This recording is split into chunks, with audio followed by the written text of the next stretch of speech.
Following their fight against the Merkits, Jamukha and Temujin combined their camps and clans, living and herding together as one large group. Recalling how they had sworn brotherhood with one another, they renewed their brotherhood, swearing to love one another and exchanging valuable gifts. They hunted together, drank together, and slept together under one quilt at night, as the secret history relates. However, after 18 months of harmony, some rift divided the friends. The cause was very obscure and puzzling. According to the secret history, they didn't even have a real argument. When the two friends discussed where to make camp, Jamukha seemed to imply that the interests of his horse breeders were different to those of Temujin's sheep breeders. Temujin was confused about it and consulted his mother and wife. His wife, Borte, considered Jamukha was tired of them and began to care about gain and loss in this relationship. She suggested moving on through the night to part company with him. Temujin agreed with her and led his family and supporters to leave at night, without saying goodbye to Jamukha, which made the latter very angry. Historians have many speculations about the real reason of the sudden outburst, such as their same ambitions of being the man to reunite the entire Mongol nation. Whatever the explanation, they separated as most friends were destined to do. Gradually, following his split with Jamukha, Temujin began gaining in power and prestige. Most important of all, he began gathering a group of followers around him. Some of these people were his clansmen, others, however, were from different Mongol groups, including from Jamukha, but chose to join him. Perhaps they were dissatisfied with their current leaders and saw in Temujin a flash of something special. As Temujin's power and influence grew, so did his ambition for greater glory. He had begun to have visions of a much grander goal, the unification of the Mongol tribes into a single force. A major first step toward Temujin's lofty intentions was officially being declared a Khan. Simply having followers was not enough. He needed the legitimacy that the formal title would give him, both among his fellow Mongols and in the eyes of other groups. In about 1184, Temujin, then nearly 22 years old, held a traditional Mongol conference to discuss his election as Khan, which brought together a clan or group and its most important members. Temujin was by no means guaranteed the title of Khan. One complication was the fact that many of the relatives who had joined him were his elders. As such, they could technically claim a greater right than he could to the clan's supreme leadership. But he also had factors on his side. He was of noble birth. He had already enjoyed some military success.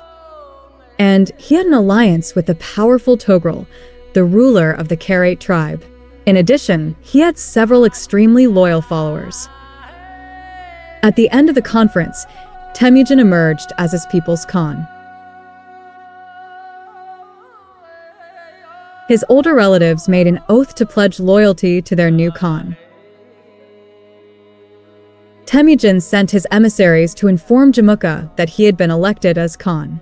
Jamukha had nothing bad to say about Temujin, but he argued that Temujin's older relatives had intentionally broken their brotherhood.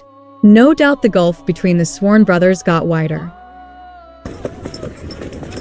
In about 1191, an accident ignited the flames of war.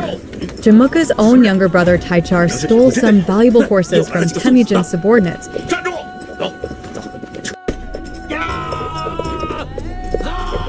and was killed by them during the conflict. Hearing of the killing of his own brother, Jamukha was very sad and furious.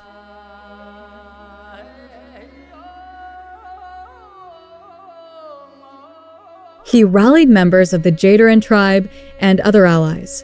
A total of 13 tribes formed an army of 30,000 men to ride out against Temujin's camp.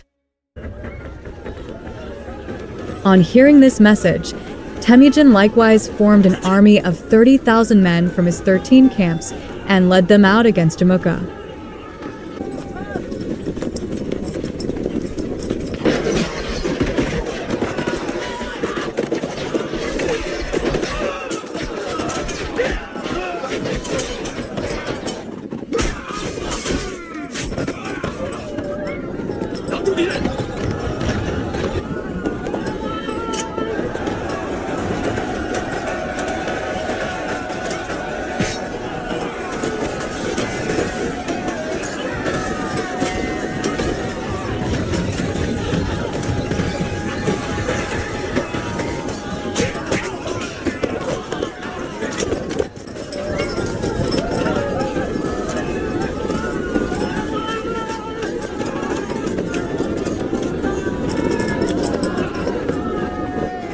But his forces could not hold out against Jamukha's onslaught.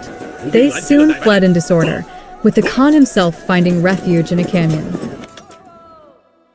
Jamukha was successful in the battle. However, he became notorious for an alleged atrocity to the prisoners immediately afterwards. Angry with the Jurchen clan for having left him to join Temujin, he is said to have boiled 70 of their senior members alive.